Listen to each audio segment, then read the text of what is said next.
ಎಲ್ಲನೂ ಒಳ್ಳೆಯದೇ, ತಪ್ಪು ಮಾಡಿದ್ರೆ ಎಲ್ಲನೂ ರಾಂಗೇನೆ. ಈಗ ಯೋಗದಲ್ಲೂ ಸೈಡ್ ಎಫೆಕ್ಟ್ಸ್ ಇಲ್ಲ ಅಂತ ಹೇಳಲಿಕ್ಕಾಗೋದಿಲ್ಲ.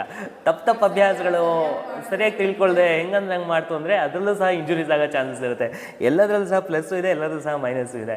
ಆ್ಯಂಡ್ ದೆನ್ ಮತ್ತು ನೀವು ಹೇಳ್ದಂಗೆ ಇಂಟೆನ್ಷನ್ಸೂ ಮ್ಯಾಟರ್ ಆಗುತ್ತೆ. ಸೊ ನಮಗೆ ಏನು ಉದ್ದೇಶಕ್ಕೋಸ್ಕರ ಮಾಡ್ತಾ ಇದ್ದೀವಿ ಅದ್ರ ಮೇಲೂ ಸಹ ಮ್ಯಾಟರ್ ಆಗುತ್ತೆ. ಮತ್ತು ಸಾಧಾರಣವಾಗಿ ಹೇಳುವಂಥದ್ದು ಯಾವುದಕ್ಕೆ ಒಂದಕ್ಕೇ ತುಂಬ ಅವಲಂಬಿತರಾಗೋದು ಒಳ್ಳೆಯದಲ್ಲ. ಏನು ಹೇಳ್ತೀವಿ, ವಜ್ರಾದಪಿ ಕಠಿಣಂ ಕುಸುಮಾದಪಿ ಕೋಮಲಂ ಅಂತ ಹೇಳ್ತೀವಿ. ನಮ್ಮ ದೇಹ ಹೆಂಗಿರಬೇಕು ಅಂದರೆ, ಬೇಕು ಅಂದಾಗ ಅವಶ್ಯಕತೆ ಇದ್ದಾಗ ವಜ್ರದಷ್ಟು ಬಿಗಿಯಾಗಿ ಗಟ್ಟಿಯಾಗಿ ಸಾಮರ್ಥ್ಯಯುತವಾಗಿರುವಂತಹ ಸಾಮರ್ಥ್ಯವೂ ಸಹ ನಮಗೆ ದೇಹಕ್ಕಿರಬೇಕು. ಮತ್ತು ಮಿಕ್ಕಿ ಟೈಮಲ್ಲಿ ಆರಾಮಾಗಿ ರಿಲ್ಯಾಕ್ಸ್ಡ್ ಆಗಿರುವಂಥದ್ದು. ಸೊ ಎರಡೂ ಸಾಮರ್ಥ್ಯನೂ ಇರಬೇಕು.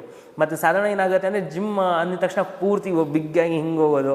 ಸೊ ಅವಶ್ಯಕತೆ ಇದ್ದಾಗ ಆ ಶಕ್ತಿಯನ್ನು ಪ್ರವೋಕ್ ಮಾಡೋದು, ಉತ್ಪತ್ತಿ ಮಾಡುವಂಥ ಸಾಮರ್ಥ್ಯ ಇರಬೇಕು.